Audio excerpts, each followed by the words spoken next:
The following program is rated TV MAL. It contains strong language and is intended only for mature audiences.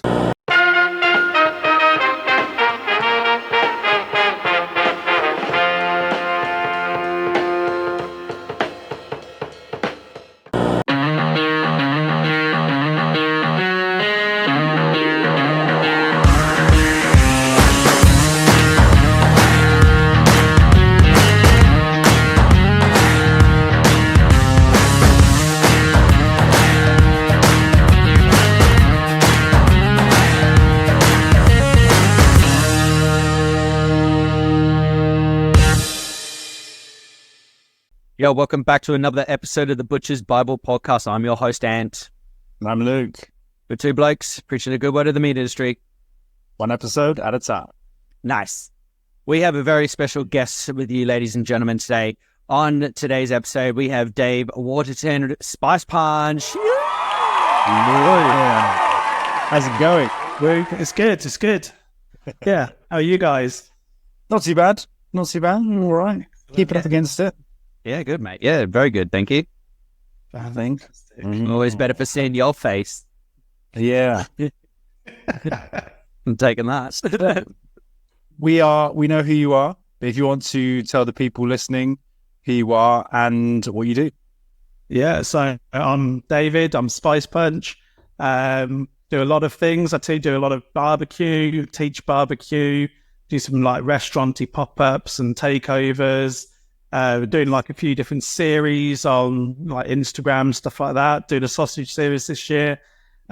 Basically just trying to embrace barbecue and give people confidence to try new things or try stuff out. So yeah, that's me in a very sort of short nutshell, but I'm sure we'll get into all sorts of and crannies. I've got a hunger for knowledge and learning things. So we'll get into all of that, I'm sure, as the podcast goes on. Yeah, man. Yeah, awesome. Appreciate it. So I want to go straight to the top of the tier. We met at the very first Sizzle Fest, have we not? Yeah, absolutely. Yeah. Baptism of fire, wasn't it? It really was. Especially for you. We're up against one of our past podcast guests, Simon Maynard. Shout out to the big man. Yeah. How did you get involved in that? So one of the classes I do is down at SoCal. So they invited me down, come down for the day, enjoy it, see how things go. And then basically on the day, there was supposed to be like three butchers doing like a live demo on stage. And one of the butchers had to pull out last minute, but obviously they've got the knives, the boards, the presentation, they've got the carcasses. And people are running around sort of going, who'd be up for having a go? Yeah, well, I'll have a go. Yeah. I do a little bit of dry aging. I've got a dry ager in the garage. Nice. So I know a little bit about butchery, but I hadn't done any lamb at that time. And the first thing that we poured out was a lamb. Second session, I think, was a couple of chickens done a couple of different ways. But as long as you sell it, you're fine. I said, look, I'm not a pro butcher, so this will be fun to see an enthusiastic amateur and two pros going at it. But you might as well put on a show. It was good fun. Yeah, I'm sure people appreciated the commitment, didn't they? Yeah, I love that. It was an absolutely brilliant day, that. And it was nice to see someone who does the butchery on your level and just have a red hot crack, mate. Like it really got me fired up just to see someone do that. It was really good. Yeah, as long as you frame it nicely and they don't think, oh my God, this is the worst butcher I've ever seen. Like, I mean, I would have eaten everything that came off it. You might not hate it, but but why not crack on? It's all a bit of fun, isn't it? Yeah, no, brilliant. The best one that you came out of this when we did the chicken VAP section was like, what do you got? And you're like, 50 Shades of Chicken. Yeah, we sort of tied it up, but it sort of looked a bit kinky. I probably did too many turns and knots. Definitely look like 50 Shades of Chicken. It still sticks to me every day. Like every time I used to do like the chicken cushions in the shop, I'm like, 50 Shades of Chicken. Well, again, you're on stage and something's a microphone in your face. You got to say something. I'm sure everyone's going to be saying that now, aren't they? Everyone's going to be going, damn it, it's stuck in my head forever. Yeah. And again, now, if I did it now, again, then that shows the journey. That was only, 3 years ago, the first one? Yeah. 3 years, maybe 4. 4 years, I think. Yeah, so we've got a little paddock and we've done like 6 lambs. So now I'll be absolutely smashing the lamb butchery, the chicken, could do a chicken cushion and, all that sort of stuff blindfolded. So, yeah, like it's interesting. It'd be funny. Well, I'm not inviting myself, but like it'd be, interesting to see the comparison. Certainly a lot better than I was then. But that's part of it. Again, it's just having a go and learning. And if it's something you're interested, you can go into, all sorts of different directions and, paths. Good fun. Sure. That's awesome. Love that. Sizzle Fest, quite good fun. Yeah, brilliant. It's really good. They're on again this year. Are you going to be there? I'm not sure. It's my big 40th this year, and that's around the same time as Sizzle Fest. So I just need to check what the plans are. But I might be there, but I'd have a good reason if I'm not. So we'll see how it pans out. Very good. Also, you don't look 40, mate. You're smashing it. I'm trying. Yeah, it's probably good lighted, maybe, and a low res camera. That was cool. So have you tried to do? You say you've got your dry ager in your garage. Tell us a bit more about that. Obviously, you utilise that in your. Yeah, so I had a consultancy that I had for a little while, and I shut that down and went into full-time work in the normal job, the normal world. And I thought, right, I deserve a treat after closing that down. And I was, really getting into my barbecue and meats and, trying to understand a lot of stuff. And I basically said to the missus, it's another motorbike or a dry ager. Which one shall I go for? So went and bought a dry ager. So it's an awesome bit of kit. It's from the company Dry Ager. eBay special, but works absolutely fine. I think I've had it 5 years now, and we've done all sorts of fun stuff through that. You guys will know, the bigger piece you get, the more you get off it. You wouldn't dry age a steak because your pellicle and everything that you trim off of it will end up being like basically nothing. So we've probably gone through a few cows by now. The longest we've ever done is about 155 day, and that piece just really behaved itself through the whole process. No nooks and crannies for moles, no cracks forming or anything like that. It just behaved itself so well. We pushed and pushed and pushed it. And it did come out like really nice. Most stuff I tend to do about 55, 60 day. That's kind of the sweet spot for other people as well. Because obviously, like sometimes we go hard with people just to help with the costs of a bigger piece. And about 60 days it's still kind of extreme aging, but that's kind of the sweet spot for what we do. And we've had all sorts of fun with it. We've done some whiskey aging, red wine aging. We've done some dry aged pork. We've done a little bit of charcuterie. We've done whole top bits. We've done the windsurfer cut. We had to get that special ordered from a Scottish butcher's. That was 64 kilos as a single piece of beef. That was pretty intense. I had to get the step ladder out to cut it, like it was big. So really had to play with it. And then again, we've had some fun little bits. When lockdown came, the restaurants obviously weren't supplying lots of meat, and I had the opportunity to buy some Wagyu short loin, really nice, really fresh, really clean. So I thought, well, let's dry age it. Actually, how can we make it even more extreme? So we whiskey aged, over the Wagyu sirloins. If that was in any normal day, normal scenario, it'd be far too expensive. Right. But the opportunity came up. I can get a bottle of whiskey. It was absolutely delicious. And it behaved itself really well. We got some really nice slices off of it. So, yeah, and again, it's just a fun thing to do. Like we do we do whole beef chucks for like dry aged smash burgers. Mince the whole chuck, which a little bit criminal, but we have done a few of them just for burgers, and you get such a huge yield, perfect, 80-20 fat to meat ratio, and my God, the flavour and the smell that you're getting 100% dry aged beef, it's absolutely delicious, really, really nice. I'm jealous. Oh, it's good. It's a good bit of kit, man. Yeah. Shit. Right.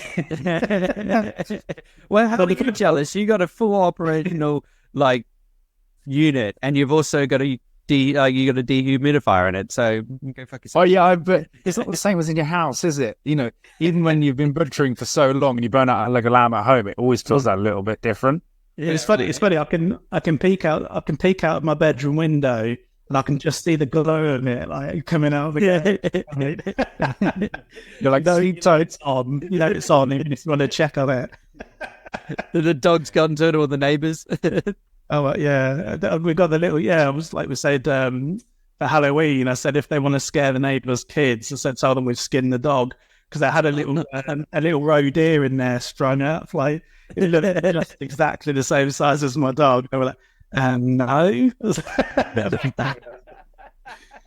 And it's a cool bit of kit. It's a really cool bit of kit to have, and even just simple stuff like we're doing a lot of sausage this year, and you can just hang up absolutely tons of sausage, leave it overnight, and it's all dry and sticking to the skin sticking to the meat. It's beautiful. Just a really good bit of kit.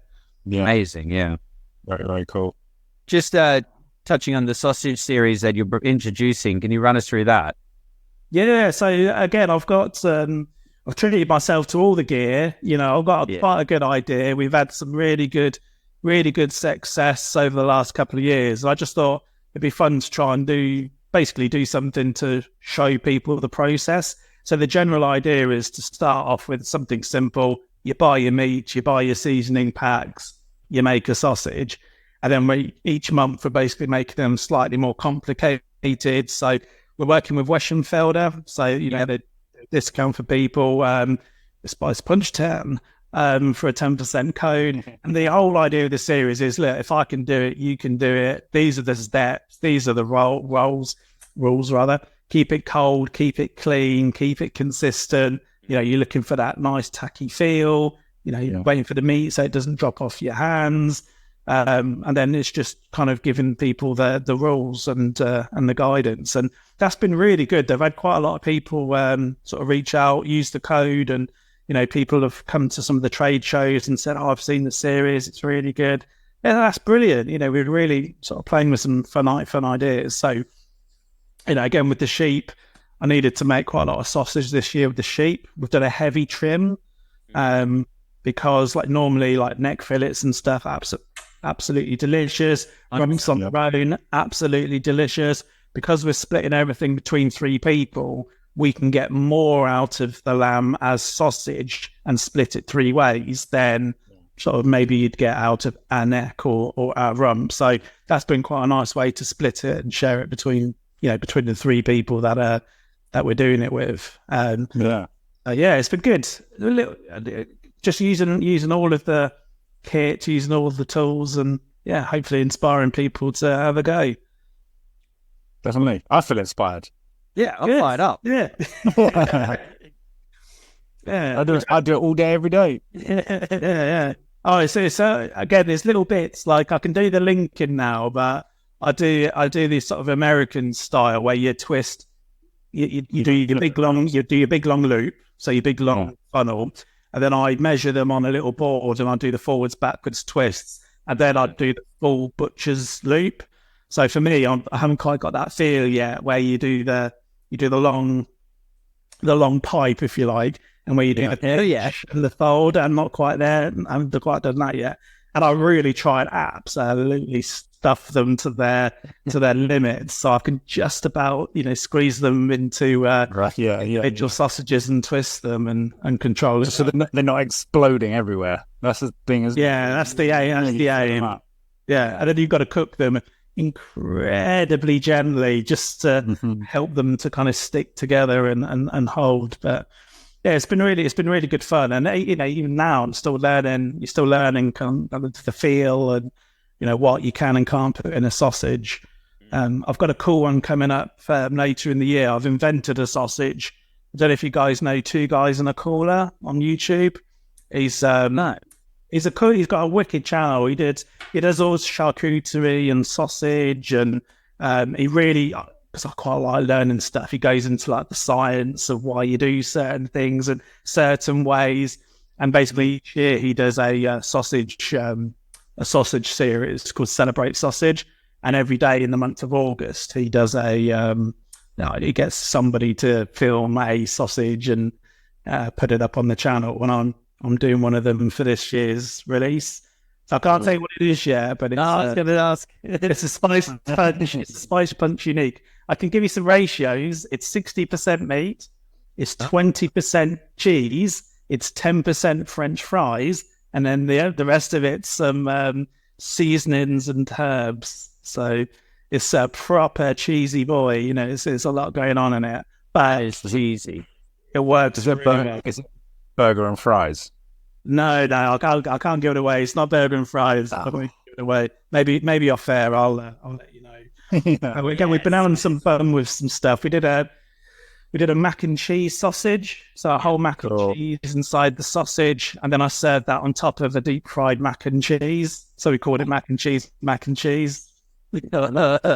not? And I are huge fans of just wild sausage flavors. Oh yeah. Well, we're waiting for Ant's sausage inception, sausage inside a sausage. Yeah. So I never got around to it, did I? But it was doing a lamb casing and then feeding that through to the hog casing. So you got the sausage in the sausage. Yeah. Yeah. So when you put it in the filler, would you have to put the long chipolata in and feed that through first? Yep. And then put the hog skin over the top. But then what I was thinking was doing a lamb and mint. So the mint was in the middle, and then the lamb was on the outside, or doing like a lamb merguez, but all the flavoring was inside of the sheep's lining, and then the hog over the top. I never got around to it, but it was that would look like a sausage roll with the sausage and the sausage like this. Yeah. And I tell Dave, that's genius. Yeah, I know. I told Dave, what did I say 3 years ago? I was just like, I'm going to fucking try this. And you're just like, what am I listening to? I loved it. It sounded great.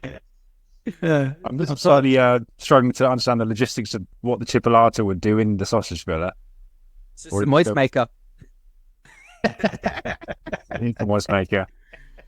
It was just 100% fat in the middle of the sausage. Well, I was thinking you just put all the flavors in the middle with like the rusk and everything, and then you'd have the meat on the outside. So then you get like the meat to flavor ratio. So that's some Willy Wonka type shit. I'm down. Yeah. I want to have a little play as well with some real like sort of gastronomic experiments. So you can do like spherification. I don't quite know how it would behave in a sausage, but like to see if you can get little balls of liquid inside the sausage that pop. So like maybe like like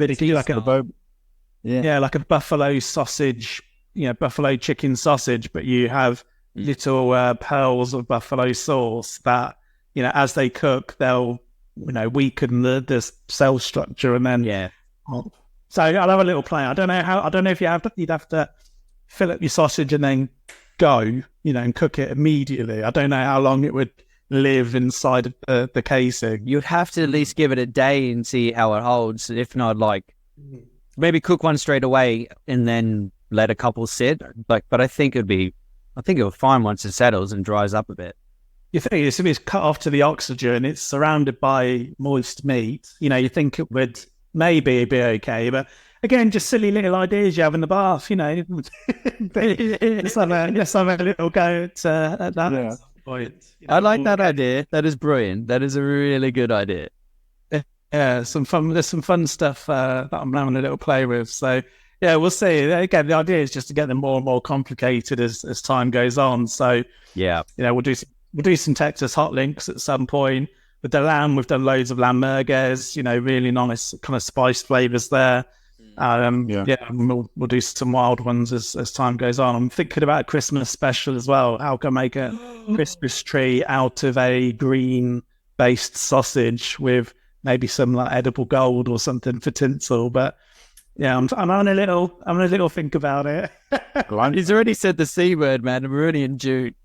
Oh yeah, but you got to figure out how these things bloody work. You know, how you going to get the design. No, we know that. We just don't say it.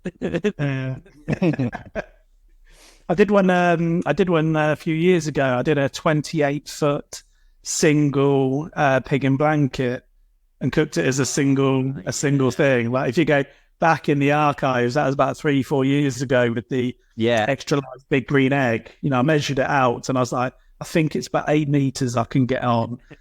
So again, I didn't make this. The butcher made it for me. But yeah, we did a single pig in blanket. That was so good. 28 foot long. It was wicked. It worked brilliantly. And I only burnt myself slightly on the flip. Oh yeah, guys, you'd be like, yeah, you got to flip the whole thing over. Yeah, that's quite intense. So good. This is it. Have a go. Everybody have a go. If you've got an idea, you know, you just got to have a think about how you can do it and have a go. Very much so. I'm a huge advocate for that. Just try it. Yeah. So when you do are you introducing doing the masterclasses yourself, or like the sausage ones as a masterclass, or is it just whatever you're broadcasting onto a channel? Just broadcasting it, and again, it's difficult on Insta with the 90 seconds. So I might, if I can be bothered, I might put some more stuff out on YouTube. It's just a lot more effort, as you guys know. You know, it's a lot of effort putting stuff out. But you know, I've tried to film everything quite nicely for the sausage series. So I've got the full-on tripod. I've got a light. I've got a fluffy microphone on the camera. So I'm really trying to put some effort in and having to go with that series. Which again sort of seems a bit of a shame just doing it for a little 90-second Instagram video. So yeah, we might put some stuff out on YouTube and go into a little bit more detail on it. But we'll see how that all pans out.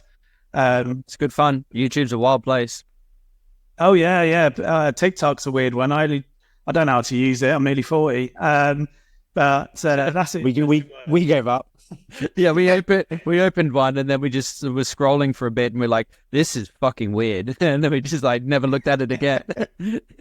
Yeah, what I do is to get a video off Insta, then post it on there and then close it down. I don't quite get how it all works, but bit of fun. But they have a lot of strong comments, a lot of strong opinions on there. Insta seems to be fairly reasonably friendly, so it is very friendly. The whole community that we have, isn't it? It's quite. Yeah. People would just want to. Again, I think barbecue in the UK has gone bonkers, isn't it? The last certainly the last 5-6 years, it's gone absolutely bonkers. So loads and loads of people are getting into it. I think again, COVID, lockdown, lots of people obviously spent more time in the garden, doing up the gardens, maybe investing a little bit more in a better barbecue than your basic ones. Even though you can do a lot of stuff on a basic one, people kind of understood and spent a bit more. And, the whole scene seems to have completely exploded. It's evolving quite rapidly. Yeah.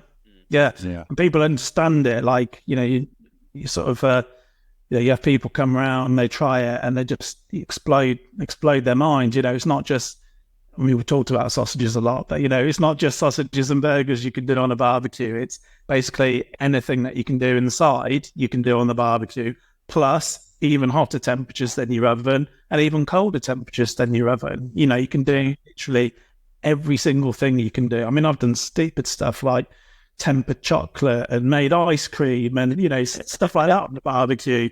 People are like, what? Again, get an idea. How can we make that a reality? Nice. You've made ice cream on the bar. Yes, exactly what I was going to ask. I was like, sorry, so obviously you don't freeze it, but like you can, if you'd make like a custard based one, you can have a big container of ice, and then put another bowl inside the ice. And then you can basically cold smoke the cream, give it a whisk every now and again, and you'll put it in the churner. But technically, it's making the ice cream. And similar, tempering chocolate is pain in the arse. You're getting it up to about 47 degrees, then adding sea chocolate, lowering the temps, and then bringing it up again. And then it should have a snap and a shine on it. I wouldn't recommend it. It's a pain in the arse. And you have to stand there with your thermometer. But again, just to show the point that you can do it. There's nothing you can't do. Yeah. And now you know. And now you know. Yeah, exactly. Yeah, it did work. It worked absolutely perfectly. Yeah. I'm going to be super stubborn about this, and I'm going to do this on the barbecue, and it's going to be at 47 degrees.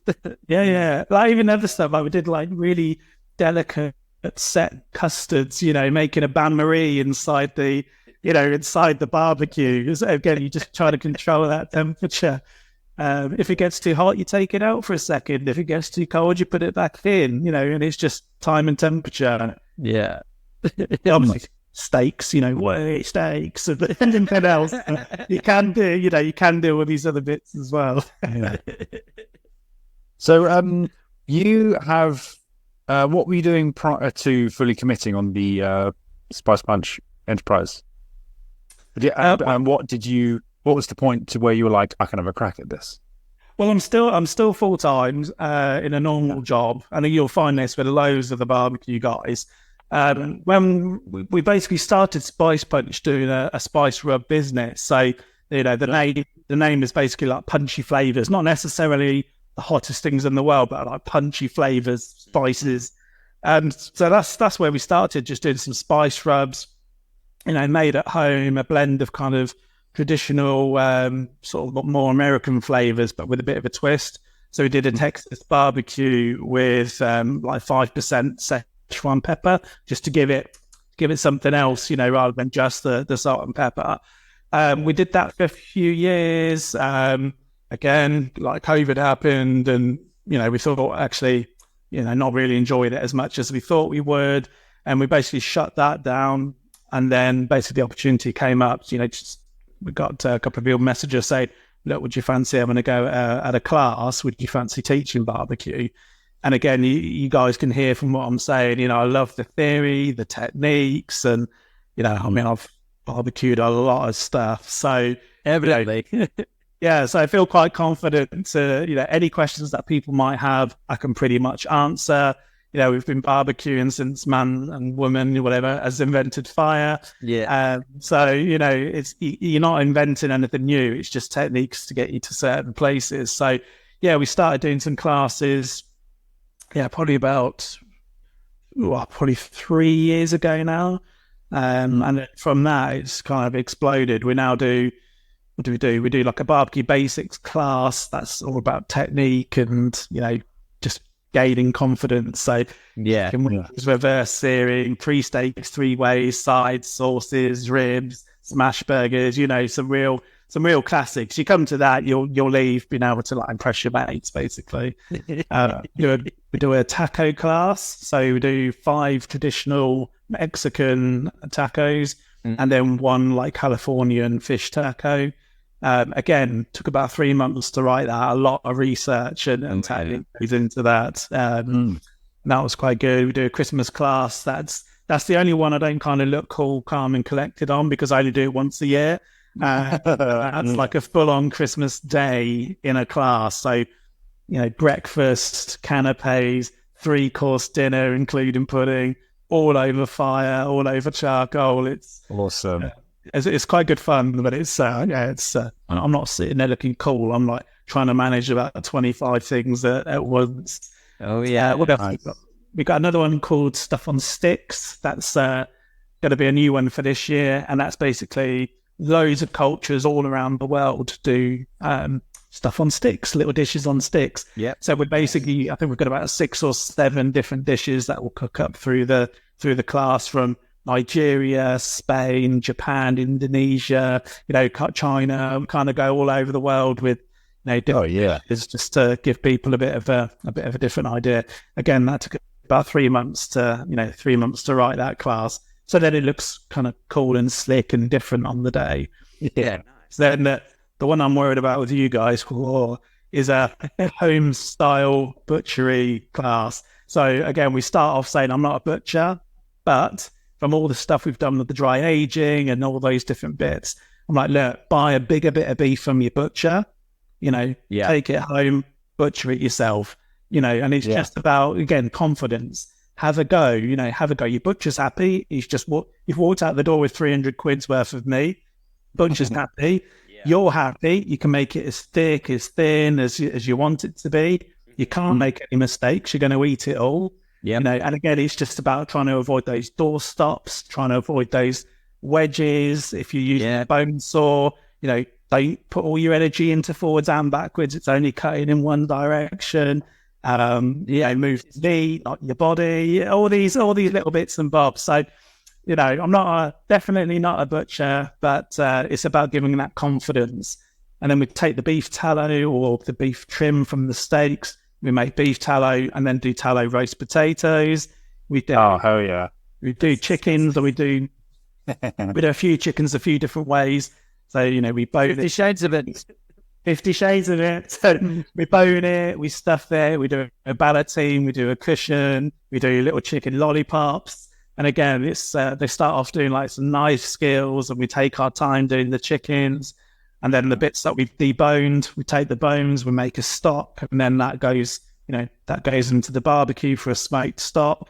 So again, it's just about, here's a different way, or 4 or 5 different ways of dealing with the chicken. Here's some new knife skills. Here's some butcher's knots. Then we move on to usually a big fat short loin, and then they're cutting themselves off a big porterhouse, and then basically up over the fire. And again, we'll do reverse it, we'll do dirty, we'll do direct, indirect, loads of different sort of techniques. And massive feast at the end. It's a really fun class, that one. Yeah, what a day. It's good. People love it. Yeah. And booze is included usually. So, lovely day out. I am there. Well, can we sign up just as patrons, and we won't micromanage, we swear. Well, I'm sure we can work something out. I mean, again, you could step in for that bit. I'll just do the cooking and look after all the sides and stuff. So yeah. Hey man, it's your show. You do it. We're here for the beer. Yeah. Yeah, it's good fun. They're really good sessions to do. I do a big green egg one down in SoCal as well, because they sell the eggs, and that's kind of either a variation on the barbecue basics, sometimes a bit of butchery for theatre. Again, it's nice and it's nice for people to get hands on and play with the meat, play with the bandsaw. As long as they're doing it safely and they leave with all their fingers, we're having a good time. Yeah. So I've heard that you have a butcher's block in front and centre in your house. Do you not? Well, it's sitting away in the conservatory, but yeah, I do have one, and it's it is in the house, but it's a good place for it to be. It's bloody heavy. It's a good size, and the conservatory's got a tiled floor, so it's a bit easier for cleanup. Nice. Does it get much use? Yeah, quite a lot. Yeah. Oh, what the last? I mean, we've always got something. Pretty much always got something in the dry age. So yeah. Again, with the paddock and the lambs, it's had at least 6 lambs on it throughout 2023 into 2024 already, and we'll get a few more. And again, it was an opportunity when I went to pick up the dry ager. The guys, there's a weird one. It was from this millionaire guy who was having a go at a business, and he owned that owned the whole industrial park, and wake up one day and said, "I'm going to own a butcher's." They bought all brand new kit, put all loads of money into it. Maybe gave it about 6 to 8 months for see how it goes. Wasn't doing what he wanted it to do. Paid one of the other units, some cash to basically get rid of it as quickly as you can. I want it empty in 2 weeks. That sort of thing. So I got the dry ager, still expensive, but went to get that. And whilst I was there, they're like, "Oh, you don't fancy any of this stuff, do you?" Yeah. And that, really nice, big, thick butcher's block for 250 quid. I thought, yes, I have that. Yeah, it's just diesel, absolutely beautiful. Yeah. I had to leave with it. I mean, I was tempted to buy a couple of display cabinets, but I'm not a butcher, so there were such good prices. You're like, I could do a bandsaw, yeah, those. Nice. You can make it work, I'm sure. Yeah, but yeah, just the block and the dry age. Yeah, that was enough for one day. It's good. It's a great bit of care, and yeah, it gets used a lot. And again, it's all these little bits. I understand now why you wouldn't want a perfectly flat butcher's block. It's nice to have a bit of purchase, or if it's got a little gap through it. Well, I already know now you can lean against it and finish that cut. So you understand why you see them, almost looking like a wave, isn't it? Some of them, yeah, because it gives you places to lean off. But yeah. And I'll tell you what, when you ever go, it's bloody hard work. You guys work really hard when you're breaking down a carcass. Yeah. Again, all of my stuff's dry age because I get it fresh and put it straight in the dry ager. So again, I learned loads of my stuff off YouTube. I know Matt in the last episode, the last episode I saw, he was talking about Scott Ree, and he, for me, has been absolutely fantastic. His videos really go into a lot of detail. So now I'm pretty au fait with most cuts. But again, if it's something I haven't done for a while, I'll kind of binge watch a little bit of Scott Ree, ready to get things going. But again, my missus thought I was a bit weird at the time because when you were just starting to get into it, the only free time I've got maybe is just before I go to bed. So I'll be lying in bed watching Scott Ree butchering animals. She's like, "Why are you watching this in bed? This is weird." I'm like, "Oh, we're ready for the weekend, so I can then stand my way around it." It's not like you're going, it calms me. It makes me sleepy. Yeah. I don't have nightmares. It's okay. Well, finding out some of those things in the dry ager, they must be like bricks, so they're not. Like some of them must be. Yeah. Some of them are really. The hardest one I've ever cut is the pork, doing dry aged pork. Oh yeah. The skin's like glass. If you're going to cut yourself on anything, it'll be dry aged pork skin. It's literally like glass. Yeah. Really not very nice stuff to work with. So should have bought that bandsaw. Yeah, yeah, exactly. But yeah, it's interesting. Like a lot of stuff can be really, really tough, and you're trying to look for the seams and. Again, Scott with his fresh carcass, he's like, you just basically use your knuckles and your thumb and separate it. You're like, no, kind of wrestle with it and try and get your eye in on it. Their seams are sealed. Yeah, they are basically. Like Tutankhamun's ball sack, it's that's rock solid. The other ones, the bearded butchers, they're quite good. They do American cuts and they've got the bandsaws and stuff. So again, it's quite fun to get a slightly different perspective. But they do, really nice videos. There's nothing you can't do with a handsaw that they do on a bandsaw. So you can still kind of work out the cuts and how they're doing it. But that's interesting. Scott will do traditional kind of English cuts. They'll do American cuts. There's another guy, I can't remember his name off the top of my head, but he does Argentinian cuts, and they do things again like differently to how we do it, differently to how they do it. Like your, Spinalis dulci, they'll take the whole thing off the cap, and fucking brilliant. And as its own cuts, whereas we keep it usually on the ribeye, and it's the cheeky little secret bit at the end of a ribeye. Then you go to Korea, they do even more. They do about 300 different cuts off a cow. So they'll take it, 10 steps further than we would. Taking down every single individual kind of muscle and component. And I've not dived into that yet, but I understand it and I know it. Where you can keep going and keep going and keep going, and everything's got its own name. Yeah, it's interesting. I just find it interesting. I do. Obsessed, in a way. Yeah. No, I find it much possible about everything. And then there's some of the fun cuts, like your oyster cut, just you're a spider steak, Again, like the butcher's like, why do you want that? He just throws it in the mince pile. So when I got my guy to get me a couple, he said he really had to concentrate not to just throw it in the mince pile. Yeah. Just control autopilot. Yeah, it's an autopilot, isn't it? Yeah. Just give it a It's good steak, but makes good mince. Yeah, tri-tip's a difficult one in the UK, isn't it? Because you take your top bit off and then have that separate to the body. So that seems to be quite a difficult one to get in the UK because of how we process it. 'Cause it stretches. Yeah. You always get part of a tri-tip, not the full, the whole one, yeah. full thing. Yeah, most people think of the tri-tip as being just that small little triangle you get off the top of the ramp. Yeah. When actually, I think Maynard might have said this. One of his boys in the butchery now is just going in and whipping them off as the whole piece, and people are getting clued up to it, which is great, I think. And then it's more advanced to cook as well. So from the other side, because you've got that grain changes 3 directions on a single cut of muscle, you have to really kind of get your eye in on it. One of the things we teach in the class is if you're struggling with that, soak a cocktail stick and put it in the direction you need to cut it. Because if you're flipping it upside down, turning it round, turning it, in all different directions, it's quite easy for them to then get a bit confused about what's what. So we're like, it's not amazing, but like it gives you a bit of a clue about where you're cutting if you struggle to see it. A lot easier to see it raw than cooked because it's all tightened up a little bit.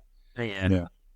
That's a good tip as well for people who want to get interested into it and have a dig. It's like using a cocktail stick and not getting lost and using it as a marker. It's brilliant. Yeah. Stuff like bavette, Caesar, you can really easily see the muscle fibers. And then in the classes that we teach, when we do the steak, we do a cheap cut. So you usually do a bavette, we do a medium cut. So something like I'll say medium, but usually like a tomahawk or cowboy steak. And then I'll tend to do like a really nice dry aged steak. So they've got these 3 different price points, 3 different steaks. And then again, we cook them 3 different ways. So people can really kind of understand that, yes, the bavette's a cheap cut, but actually you can get so much flavor out of it. And you've got to cut it the right way at the end. But it's still like tender, it's still juicy. And you can play with marinade, you can do it dirty style, you can, have a lot of fun with it. And again, that's just nice for people to understand, how to cook something they wouldn't normally cook. And I love that. I love the cheap cuts. Yeah. Omelette, hanger steak, beautiful. Bavette, beautiful. All the skirt steaks, goose skirt, absolutely all of it is absolutely delicious. As long as you look after it and treat it the right way. It's 100%. delicious. Yeah, I'm down for that. Man, I want some omelette now. You said omelette. I'm like, oh yeah. No, it's pretty good. We do that for used to do that for the taco class, like taco asada, like marinate it like the day in advance and just throw it straight on a screaming hot barbecue. Slice it nice and thin against the grain. Just beautiful, absolutely beautiful. Yeah. Stop it. Jesus. Selling the class, selling the dream. And cheap. And very cheap. Like Bacana, people don't know about Bacana yet, so let's not tell them too much. But that's a secret steak. I don't know what's happened to oxtail and beef cheeks, and beef tongue recently. Price on the oxtail price. I think mine was like $22.99 a kilo for an oxtail. Yeah, mad. Yeah, are you for real? Yeah, beef cheeks like a tenner each now, aren't they? Like literally a tenner each. Yeah, for one. No way. Yeah. It's because we just got such a surplus. Because it's such a surplus of us slaughtermen and butchers. They're just not processing it as they are. Like they're just leaving it out. They're just like, if we can quickly get these bodies out, like it means we hit a quota or whatever. True. I guess that. Yeah. Smart. We do one on the on the taco class. We do so we do lots of stuff that's just going to be big hitters, and all of it's going to be big hitters and winners. I try and poke a little bit. We do cabeza tacos, which is cow's head tacos, and we basically do ox tongue and beef cheeks. And I put it real simple, just some stock and onions and garlic, a bit of bay, and I've got an Afghan pressure cooker where you cook it. It's a pressure cooker that's coal powered, so you just get stuff moving quickly. But again, people are like, I don't know about that. Cow tongue. Oh, it's awesome. Well, I don't know about that.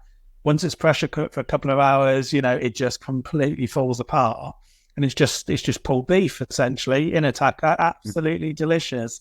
Yeah. Again, I did it that way because in Mexico, they'll tend to split the cow's head in half. Yeah. And you basically poach in a liquid, and you kind of decide there and then what bits you want off of it. So I thought it's still a bit of an art to me without it being quite as intense, without it staring back at you. Yeah. A little bit of brain, I'll take a bit of eye. Yeah, you could throw some cheeks in there, we'll be all right. Yeah, no, again, the brain is nice and fatty. That's like marrow, basically, isn't it? So you're adding a bit of fat. So Yeah. I don't think I'd like it in the class, but we've got a little nod to it with the tongue and the cheek. But Yeah, I think so. I was saying I think it was the latest episode to come out. I was saying I want to do a roasted pig's head, just slowly, and then blasted, get the crackling on it. yeah, we did pig's head bonbons a couple of years ago. We did a whole pig on a pit that we built. But the butcher didn't quite have the kit or the patience to keep the head on and split the pig, so he just lopped its head off. And we were like, well, that's a shame. It would have been nicer for the presentation to have it on, but Yeah. I kept the pig's head in a Yeti cool box. It just about like only a pig's head. I had that in the dry ager for a couple of weeks whilst I figured out what to do with it, and then again we ended up kind of boiling it, poaching it, compressing it all down, shredding it all up, using all that gelatin to set it, cubed it up, rolled them in breadcrumbs and fried it, and they were just little pig's head bonbons. They were really good, but they were really nice. And I thought, it's not a pig's head. People will probably eat it and try it and enjoy it rather than, a roasted pig's head. You need the right audience for that. Yeah, true. You I love it. I'm fired up for that and some omelette, and I'm ready to go. Yeah, it'd be amazing. It would be amazing. And there's a few restaurants in London now that are doing the whole or half a roast pig's head. I think that's really good. That's really good for people to see. The more of that there is, the more people are sort of desensitized to it and up for having a go. Yeah, getting that adventurous crowd, or the ones that aren't adventurous, just giving them a nudge and saying, this is something different, but it doesn't taste what you think. Yeah, close your eyes and try this. It'd be delicious. I mean, the whole thing's, again, if you roast it, the whole thing's crackling. That's the best bit of the pork. If you get crackling, it's got a whole side of its bloody face is crackling with some lovely self-confit pig's cheek inside of it. Yeah, lovely. That's the wrong with that, is there? No, Brilliant. that was in the last episode we were talking about that. I won't go on about it. That's Right. Love it. Give it again. Yeah, brilliant. I like the hog roasts where they pull the crackling off the back as one whole massive sheet. It's just like, oh yeah, that's the stuff. We did really well with that hog roast. We basically had that. We flipped it back upside down again, and basically because it was it's whole hog where you kind of mix a bit of everything up. So you kind of finished it skin side down, kind of dissected it into like some massive gastro pans, and then at the bottom you've just got that crack, like genuinely like a huge sheet of crackling. You're just using a cleaver to carve it up into big rectangles or big slices. And for the first ever go, God, it was really good. We really did a good job on that one. It was. Oh yeah, that would have been a bucket list cook. yeah. Oh God, I'm hungry now. We've got a bunch. There's a really good bunch of guys like all around us in Cambridgeshire. Guys that are really passionate, really into it, and aren't sort of scared to have a go. So if you can get us all together, it's a bit like herding cats sometimes. But if you can get us together, we're all. This is what we're doing this weekend. We've had some absolutely amazing, cooks and opportunities, and people really up for having a go at trying new stuff. I mean, that hog cook, that was 3 days of work. That was Yeah. And a lot of work, a lot of wood, building the pit, maintaining the fire, staying up, basically for 2 days to look after it all. It's a hell of a lot of work, but for it to come out that well, unforgettable. It was probably clearly, as funny as said. In fact, it came out. It was amazing. The payoff at the end of those sort of things is just remarkable, regardless of how tired or hungover you are. Yeah, we did. We followed it up with a couple of lambs on the pit as well, and that was quite good. I did. I took some of the crispy roast lamb, made a lamb biryani, and then did a lamb biryani sausage with like fresh lamb and then crispy, like all the crispy bits of lamb, meats, like everything through it. Those were really good, like little flaked almonds, I think, and some raisins. So it's like sweet, it's spicy. It was, again, it's great. A massive bag of leftovers. There it is. It's fun, isn't it? Just fun trying different things. Yeah, you have to keep keep above it, and it keeps you energized, and it kind of just keeps that flow going, doesn't it? Keeps the blood. Yeah. But yeah, good fun. Have a taste, have a go, see how you get on. Okay. Tell me about this paddock where you got these lambs. Yeah, the paddock's wicked. That was about this time last year. A friend of mine messaged and said, "Oh, do you fancy going in on a paddock?" I mean, there's only one answer to that, isn't there? Which is yes.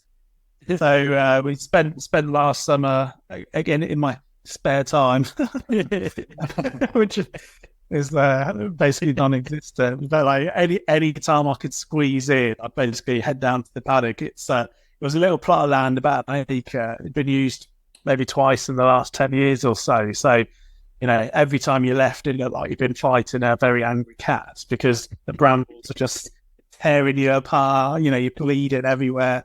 Yeah. Quite good fun still. So we basically tried to clear the land, clear up some crap, reinforce the fences, and then we basically decided to get 2 sheep. And then we said, no, we'll get 3. No, we'll get 4. And pick them and 6. Yeah. So we had 6 lambs. We had we had a Kerry cross and a couple of badger faces. So a couple of sweet little ones and a couple of bigger ones, and they were great. I didn't name them. I can't name them. Like they were food rather than my mate. Like again, what an opportunity! Just an opportunity that came up. We said, yes, let's have a go, and it's the full process. We're looking after them, rearing them, making sure they're happy, trapping them in the paddock, dispatching them, and then the whole like skinning, gutting, everything all in the paddock. So it's very much hands on. It's cool. And it's not nice. It's not nice shooting them. But as soon as they're skinned, as soon as they're done, it's just a piece of meat that you'd find, with the butchers. And it's been interesting having that interaction with them. It's okay. I'm all right with it. I think for me, as long as they've had a good life, and you give them a good, quick death. It doesn't matter if I make a mistake in the butchery, or anything like that. But I want to make sure we look after them, up to that point. So if I get a cut slightly wrong, that doesn't matter as long as it's had a nice life. So the last 2 went out a couple of weeks ago. So that's a bit sad. We'll let the paddock recover, and then we'll get probably another 6 or 7 back in again. I want to do an odd number so we could cook a whole one on the Asado cross and a bit of a party in the paddock, I think. So. Yeah, well, nice. I was going to say you're going to utilize every single bit, so you're kind of championing the whole animal right to the end. Yeah, so we're not really doing much with the fleeces because there still are brambles and a little foresty bit they like to hide in. The wall was like absolutely battered, so we're not really keeping the wall. But we have been doing like hunter's breakfast in the paddock, so again, it's interesting. Like again, the hearts, you can find out if it was stressed or not in its final moments. And, if it's nice and soft, it wasn't stressed. And if it's hard, it was a little bit stressed. So again, we know if we've kind of done a good job or not, which sounds gross to squeeze the hearts, but tells me true. Yeah. If we looked after them. So as interesting. I didn't know that before we started. But we were basically split it down, sort of 6 sheep. We get 2 old sheep each, but and gets the legs, and you'll get the rumps, and I'll get the shoulders, and we both kind of divide it all between us. If I can, I'll usually dry age it in the dry ager for about a week, just to let it hang and mature for a bit. Again, can't forget my string, because again, that shoulder's a pain in the ass if you haven't tied it up. It's like, woo, sticking like mud. So you can't really get it in your oven. It doesn't quite cook as evenly as when it's tied up. So I have to make sure to do that. And then, I make stock out of the bones. We do it, like I said, a very heavy trim, so I can make a load of sausage out of it, and that just gets spit out. And just trying to use as much of it as we possibly can, really. Cool. Which is good, it's all part of. And same with the dry aging. If we do a big bit of beef, we use all the bones and make some amazing, like really amazing beef stock. Sort of low and slow, 24 hours. The whole house stinks of beef. Again, very forgiving wife, but you get these amazing like products at the end, like even demi-glace. If you then add your herbs and your seasonings and red wine, you can come out a litre of demi-glace, and that's absolute liquid gold. So been a while since I've heard that word, demi-glace. That's been so you've got your stock. You've got your stock. You're reducing it and filtering it, so you've got that the jelliness to it. But if you then add some aromatics, you add your red wine, and then you reduce it by half again, it's just an absolute flavour. Gold. Absolute gold. And you got like a litre of it. That last 2 minutes. Tell me about your first kill. How did you feel? Well, they made me kill our favourite. No. It's a really sweet little black-faced badger. Again, I've learned loads of stuff. You have to squeeze the sheep. You have to give them a little squeeze on the back to see how bony or fatty they are. And our favourite one was, he was ready to go. He'd had a good feed through winter. So again, it's just we basically trap them. We go and have a coffee, give them some high value feed, so they've got a chance to chill out and calm down. It's not kind of brutal. And then we've got this really small gauge shotgun. I can't tell you what it is. It's for like rats and birds. It's not mine. And then basically try and go up to them nice and calmly and pop it between the eye and the ear, and it just lights out. Dead. Just like immediately. But again, through the whole thing, it is part of the process. It's not a surprise. Is what it is. Not nice, but I did it. It's fine. How'd you go skinning the first time then? So I went to Wales. I went to see the Welsh Homestead guys. I don't know if you know the Welsh Homesteads, mate. Yeah, heard of them. They're absolutely lovely guys. So we know them from the barbecue side, and I said, we've got this paddock. If you ever do a sheep, would you let me come and learn it? And they're just so lovely. They invited me up for the weekend. They said they've got one that basically that was more of a coal yaw. So her nipples were knackered, no longer valuable to the homestead. So she wanted to keep the, like Claire that runs it, she wanted to keep the fleece. So you can't take it to an abattoir. You won't get the skull or the fleece. They're just, off you go. It's done with.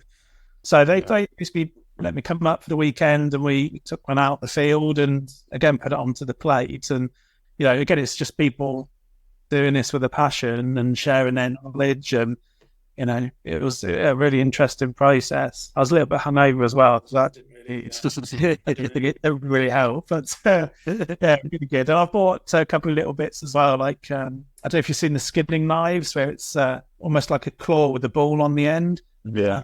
Oh, that makes life so much easier. You just nip it up. You just get blindly under the skin and straight up you go into the shoulder. Straight down the belly. You're not messing guts and stuff everywhere. So they would go. They showed me how to do it. Came back to the paddock. I've got one of the guys, the one that has the gun. He does a lot of shooting and hunting. So he kind of knows his way around a lot of venison. And there's some similarities, but there's definitely some differences. So again, we have to keep saying, well, that's not how I was showing how to do it. Let's do it this way. Or, again, like you have to skin a sheep and then you take the wool off and then you kind of gut it. Yeah. So that it's not getting like all over the place, and that's a slightly different technique. So yeah, we're pretty much got it nailed now. I think we can pretty much do on our own, and still probably about 30 minutes. So it'll take a proper, It's not bad. What they're doing. I think when we were in Wales, they said the abattoir would have it done in about 5 minutes. So we're still sort of 25 minutes behind them, but doing it for the 6th time in my entire life. So It's not bad. 30 minutes is a good time. It's not bad. Yeah, it's not bad. I don't think it's too bad. And then you got that weird bit where they're still warm, but you want to get them in a cooler. But I don't want to get them in a cooler, and they get sweaty. So you're trying to cool them down the cooler, but they're still warm. And it's a weird how quickly do you need to get it from the fridge? Like, as soon as possible. You're like, but I'm in the middle of a field. Yeah. Oh yeah, just run across it with it on your shoulder. You'll be right. Yeah. So it's a funny one. So yeah, but yeah, we've done 6. We'll do a few more. I don't think we'll do the little sheep. I think we'll probably get a bit more yield and get some of the bigger ones. There was, but again, fun to try them and compare them and see how they kind of behave. But some of the legs were kind of this big, and some of them were this big. So again, dividing those between sort of 3 of us is a little bit tricky when maybe some of the legs are different sizes. Yeah. Do you have any festivals on the horizon that you'll be going to, or are you going to focus on your own sort of classes and stuff? Yeah, so again, it's amazing how quickly your year gets filled up. So I don't think we've got any planned at the moment. I think I've basically got every weekend till December something kind of booked in, which is like pretty mad. Like, it's good, but it's pretty mad. So yeah, we'll see how we get on. People have to get in early. We're doing Meetopia. I've got that tonight. Okay, cool.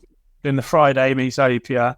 Again, that's usually a great one for inspiration and pinching some ideas, or, you're like, well, I know all those ingredients, but I don't know how you do it, so let's go and watch and see how they do. Yeah. Bit of marketing or bit of smoozing with them. Yeah. So, yeah, see what's going on. Nice. But again, it's you eat stuff, you get inspired, and then I'll try and figure out how I can do it at home. What's your thoughts on competitive barbecuing? I mean, I've never tried it, so I don't really have an insight into it. I think I'd be up for some sort of competition. I think if say like things were different, I think what you could struggle with is like you cook the same meat with the same sauce and the same, and it's just like kind of the luck of that meat really, and obviously the skill. But if you could do like I don't know, wildest wing or something, I think I'd be quite fun at that, because you're kind of unlimited with how you could approach it. But yeah, I'm quite happy doing what I'm doing. We'll see. I'll be tempted by some of them. There was one recently from Shropshire lad in Kadai Bowls. That looked good, and like a chance to compete in America. I would have had a go, and that looked quite good fun. But again, it's like you must be free on these dates. Well, that's me done then. Already booked on 2 of the 3 dates that you've listed. Yeah, maybe in the future it could be something to like just have a bit of a laugh with rather than to win. Yeah, if it's something creative, that could be quite fun to have a go at. That's what we need now over here in the UK, is the competitive barbecue side to come over. Is the butchery is making a rise. Yeah, and it'd be nice to see that. Yeah, and the US is huge, isn't it? It's a real thing. I'm not quite sure how it works, because as you say, it's very much same heat source, same cut of meat. What are they judging? What are the parameters? Yeah, it'd be like taste, taste, appearance, texture, all that. I don't really know about it, but yeah, it could be something. There are a few competitions in the UK. I just haven't had a go at them. Yeah, I haven't seen too many just pop up on the socials or whatever else. You just never really see it. Like, I know it's big in Australia back home as well. Like, and meat stock has definitely like helped with that, and that's definitely on the bucket list of things to do as well. But yes, again, the prices and stuff for stuff in America's good. You can get like a huge, competition, ribs, and they're, $12, $15. You have to go to a specialty butcher. You have to, find a bloody big pig. You have to, it's a lot more work for us and a lot more expensive because you're having to, have a bespoke piece made, or just find a very good butcher that will specialize in more barbecue cuts. Which again, there are them in the UK, but it's not like walking into your local supermarket and going, "Oh yeah, that's perfect." that works, yeah. We could walk to Walmart and get a brisket for $40. Yeah, they found this like 9 kilos. Yeah, 9 kilo brisket. Yeah, it's absolutely humongous, and they're like, "Oh, this is a small one." Yeah, yeah. There's only feeders for a day. You're like, a day? Yeah. Right. So you cook everything over coal, I'm assuming. Would you use different forms of heat source? So again, we've got, I think I'm on 13 or 14 barbecues at the moment. Fuck.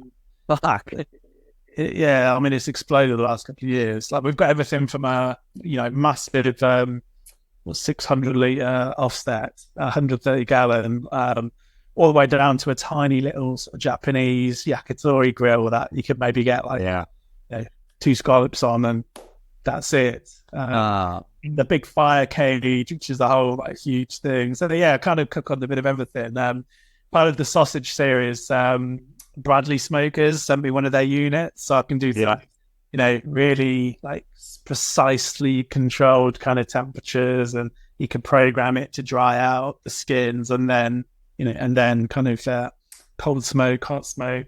So that's with the little pucks, isn't it? I think that's right. Yeah. So each of them burns for about 20 minutes or so, but that's been quite good. I've only done a couple of cooks on that so far, but that's the only kind of plug-in one I've ever had. All of the others I've had have all been, they've all been sort of charcoal, bin chatan, off wood splits. It's an interesting one. I've got one of the Blackstones as well recently, and a pizza oven. So I've delved into the world of gas towards the end of last year. So again, I kind of goes with what I preach. It doesn't really matter what you're cooking on. It's all about techniques and trying stuff out. And then you put over the two. So if I've used a smoker and I've got some lovely smoked pulled pork, I can then use the leftovers, chuck them in a ring mold, really force it down. Yeah. Cook it on a nice flat top, and it'll go completely crispy on both sides, but still should be nice and juicy on the inside. You can't do that. You can't really do that. Back on the smoker again. Unless you've got a flat top, a plancher. So again, I can use whatever you want. Yeah. You got like Willy Wonka's factory. You can kind of use whichever thing you want. Yeah, I like that. To do. Good. But they all get used. So the missus is again, you sell them if you don't use them. So you've got to make sure you use them. You rotate it between them. So this weekend we're going to use the Mini Max, and this weekend is a Blackstone. Yeah, basically. Yeah, that's how it works. Again, it's just you're not looking for a certain finish or a certain technique. But again, you could just go. You could just go to the, B&Q, buy a 50 quid barbecue, and as long as you've got patience and you're going to watch it, there's nothing you couldn't do on that. You could do on everything else. It's just you just have to look at it and maintain it, and keep it going. Does the charcoal make the difference? Season, but, you should be able to do it if you stick to your various principles. Nice. Does the charcoal make a difference? If people are looking into getting into it, should they go for more premium lump charcoal rather than your bog standard? Yeah. So natural lump wood is the one to go for. So I do stuff with Glow Baltic. They sponsor me, and I'll work with them. Again, because it's natural, and again, any natural lump wood's good. Baltic, woo, they're my guys. Yeah, very good. But you can do stuff like dirty style because there's no chemicals, there's no instant light, it's not briquettes, it's natural lungwood. That means you can get a steak and throw it straight on top of the coals. And again, this is one we teach in barbecue basics. People lose their mind. What are you doing? Well, it's okay. It's natural. It's a natural product. And again, when you lift that steak up, they expect the whole thing to be black and covered in charcoal. If it's got a little piece of charcoal on it, you just dab it with your tongs, and it'll fall off. And again, doing a dirty style or caveman style, anything in the coals works superb. We do a fire roast romesco, beetroot buried in the coals works really well. Again, it just adds an extra flavour. It's an extra roastiness. Don't be afraid of the char. It can add a little bit of flavour to your dishes as well. Hell yeah, that sounds incredible. Shout out to Global Ethics as well. Clean. Yeah, they're good. They're a good bunch. Yes, They usually do massive bits of charcoal. So I usually say great big chunks for great big hunts. Brilliant. Fucking brilliant. Got all the sayings.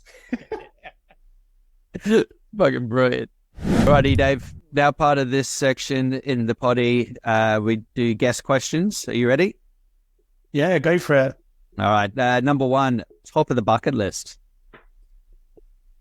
So top of the bucket list, I think it's probably got to be and again, this will probably come as a surprise to people. I haven't yet done a proper American Texas road trip. So I think that's got to be on the list. Know the techniques, the cuts, the times, the temperatures, all the stuff. I haven't been and I haven't tried it yet. So that's definitely got to be on the cards for a bit of an American barbecue road trip for sure. Awesome. Amazing, yeah. Definitely. That's great. We'll come with, don't worry. Yeah, be good. Quite keen on trying some authentic like Texas. You go to Carolina. Again, I know I use like vinegar based. Lots of lamb here, beef brisket here. I know the areas. I know what they specialize in. But just haven't been. Get the damn article. Oh yeah. Yeah, hell yeah. Rightio. Question 2. 3 people to invite to dinner, dead or alive, and why? I mean, again, you probably asked me in an hour and it will change. Always quite fancy to sit down with David Attenborough. I think the guy's just a bit of a legend, isn't he? He's an absolute... I'll go for all the live people. He's a national treasure. Yeah. I reckon he'd have some bloody good stories to tell you what to do. I mean, he's done a lot. Yeah. I think Francis Mormon would be good. He's a bit of an inspiration. So I know him. He's an Argentinian chef. Okay. Again, I think he'd be really interesting. And he does these dinners where you basically pick the location and they'll set up the entire team and bring people in from all over the country, all over the world, even to host these like amazing dinners. So you go, I want a dinner on the beach. I want it on top of a glacier. I want it here, and he'll put a whole team together and do these incredible feasts over fire. And again, he does it looking so fucking cool. So it'd be a really interesting one to look at. And I guess the last one maybe is Heston Blumenthal. That'd be quite interesting to kind of work him out a little bit. So I think I do a real mix. I think I do a real mixture of filth and fine. And I think it'd be really interesting to kind of get an insight into his brain and see how that works. Nice. I love that. that. I think that's a good selection. Really good guess. Yeah. Yeah, I love that. That's great. Heston, though, that'd be incredible. He'll be able to tell you some real shit. He'll also be able to tell you about your boba, the balls that you're going to put into your sausage. He probably help develop it at some point. And again, I've eaten at the Fat Duck, and again, it's just absolutely amazing. That was a long time ago now. That was for a few of our 25th birthdays, so quite a long time ago. 16 courses, but again, just unbelievable. Like you could have a a carrot and it tasted 1,000,000 carrots. I want to know how. What did you do? Is it a special carrot, or did you did you do something to that carrot? And again, a load of theatre and stuff as well. You had this Alice in Wonderland dish where a pocket watch, and you had a stock, and the pocket watch dissolves, and you pour that over the dinner. One that was really good. It was really subtly done. Like you had this magic drink, and as you drink it, one half of your mouth is hot and one half's cold. Whoa! In one, it's in one cup. Some wizardry going on there. Yeah, wow. It's mad. So yes, that'd be interesting. See if we can tease out of him some insights. Yeah. Sweet. Wow. Question 3: where do you see the future of barbecue going? Well, I don't know. It's an interesting one. It just seems to be getting more and more and more and more popular. I think the next 5 years, I think you'll see a lot more festivals in the UK. I think you'll see, rather than going around Uncle Bob's for burnt sausages and raw burgers, I think you'd be going around for a whole spatchcock chicken. You'd be going around for pork ribs. I think people are kind of really waking up to like these flavors and what low and slow can do. It doesn't just have to be your instant light, your briquettes. It's done in 2 days. It's we've probably taught a couple of thousand people, and that's in the last couple of years. And that's a lot of people that are that interested to come down and do a class. Yeah. Kind of learn these different techniques. So I can only see it getting bigger and bigger. And again, you have your gateway barbecue. You try a little taste of a friend's barbecue, and you think, "Oh my god, that was amazing! How did you do that?" And then you started a barbecue journey, and I've seen that a few times now, where I've given a friend my old, Weber Smoky Mountain. He's then used that and had some amazing results. His friends have come round, eaten it, immediately went home and invested in a barbecue. Yeah, nice. I was seeing this chain reaction of people kind of waking up to, oh my god, I didn't realize you could do this, and do it yourself. You don't have to go into a restaurant. So I think the scene's going to continue to get bigger and bigger. I think most restaurants now, most like proper restaurants rather than chain restaurants, they'll have some sort of barbecued element on the menu, even if it's just to finish, even if it's like a mini max egg or a conro in the kitchen, and even if you sous vide it, you'll see a lot of places just finishing it and giving it a little flash with a bit of barbecue. So it's weaving its smoky web into kind of, all these different elements of life. So yeah, I think it's just going to get bigger and bigger and bigger. Over the next few years. Hell yeah. Yeah, brilliant. Hell yeah. In a bad mood, lighting a fire and cooking outside. You can't be in a bad mood doing it, really. No. It's just a fun thing to do. And again, if you're good at it, you get, so anybody fancy coming over? Yes. I haven't said when. Yes. We'll be we're on our way. We'll be there. Yeah. Yeah, it's a good way to make friends and influence people. Yes, definitely. Very really is. I love that. That's a really good answer. Thank you. Number 4, death row meal. My God, again, I think this is one that'll probably change. In the morning, it will change in an hour. I'm craving a bit of Japan at the moment. So, yeah, I don't know. Maybe stick to Japan. We'll have like an okonomiyaki starter, which is a savory kind of seafoody pancake. I don't know if you guys have had one. Seen it, yeah. They're really good. They're really cool. It doesn't sound that amazing, but it's like usually cabbage, a bit of pork, prawns, a bit of dashi broth, a couple of eggs, flour, and you basically cook it over a flat top. And you tend to have like a kind of Japanese barbecue sauce, mayonnaise. And then they tend to put on it, what are they called? Trying to think what it's called. It's the dried tuna flakes. Oh. I know what you mean. Yeah. One. Yeah. So you put that on top, and they move and dance in the warmth of the pancake because they're so thin. So maybe one of those as a starter. Nice. I can make a pretty good one now. It's more like hangover food. So like instead of chicken wings, you'd have an okonomiyaki. Main, I'm just going to stick with Japan just because it's easier. I'd maybe have like a proper senior take. Probably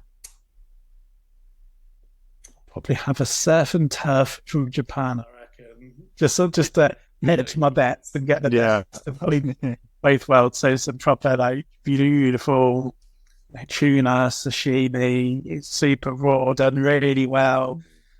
Doesn't have to be Wagyu beef, but just some really nice quality beef to go with it as well. Like a really good steak.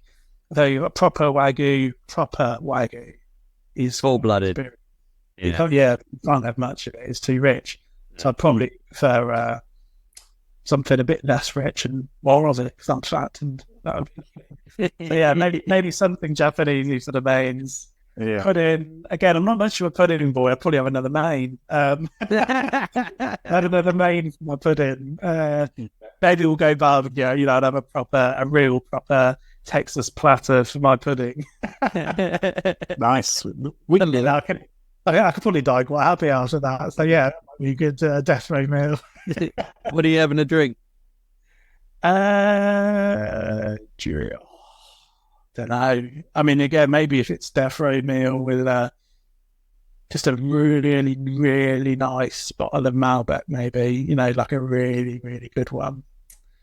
Might not go with the fish, but we'll go with everything else. Yeah. Oh yeah, Malbec. It's easy drinking, isn't it? Nice and full bodied, nice and heavy. Yeah, nice big heavy red. Be lovely.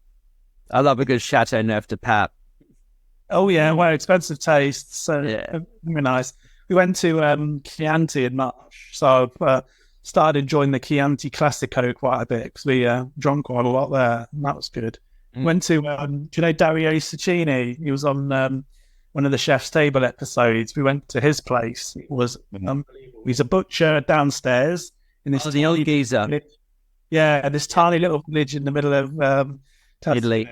Yeah, and then you go upstairs, and he just does this huge like meat platter. Basically, you have to tell them like, no when you're finished. Three poor Chianti. They just cooking tons and tons of meat. It's that was a hell of a day. That was a really good one. But yeah, got a little taste for Chianti then. So that's a good one to try. Has to have a black cock on there. It's cockerel. And then, it's a real Chianti.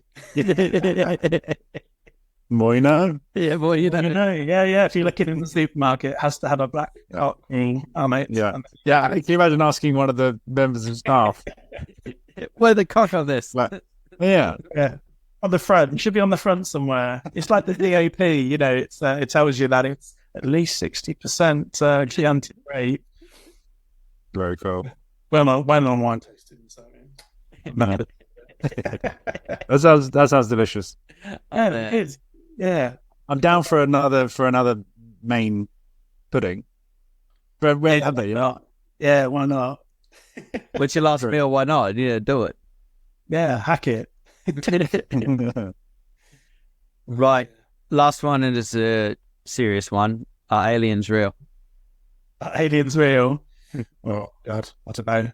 Aren't we aliens? I reckon we're aliens. I reckon we are the aliens. Something came, left us behind.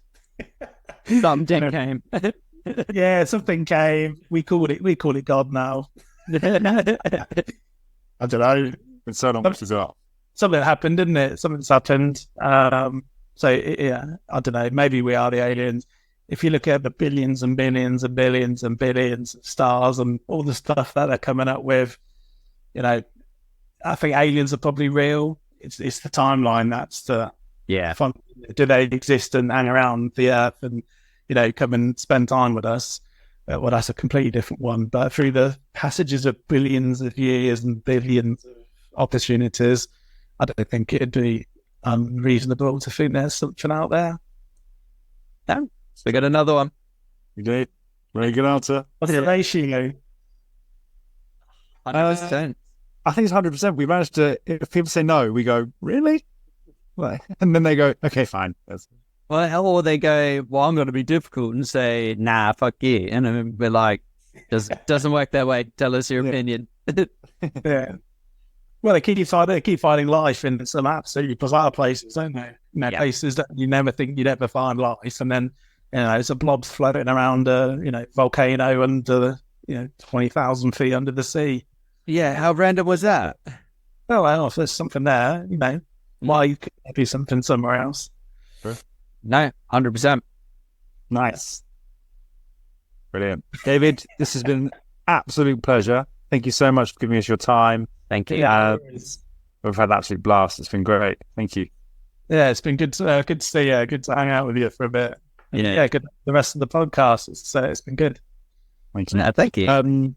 I'll give you this time to plug and promote everything Spice Punch. Yeah, well, yeah, like I said, doing pop-ups, we do classes, we do some corporate events, we do all sorts of fun stuff. So if you want to learn more about food, about barbecue, some techniques, tricks, get inspiration, check us out, Spice Punch Barbecue on Instagram, Spice Punch on YouTube, I think just Spice Punch on TikTok, but I'm never on it. But yeah, hello anyway. Yeah, come along, follow along, ask a question. It's just a friendly place, trying to give people confidence to learn all about food and barbecue and technique. So yeah, come along for the journey. Brilliant. Right, we love you. We're going to let you go. You have a lovely week, and everyone, we'll see you on Monday's episode. Have a good Friday. Nice. Bye.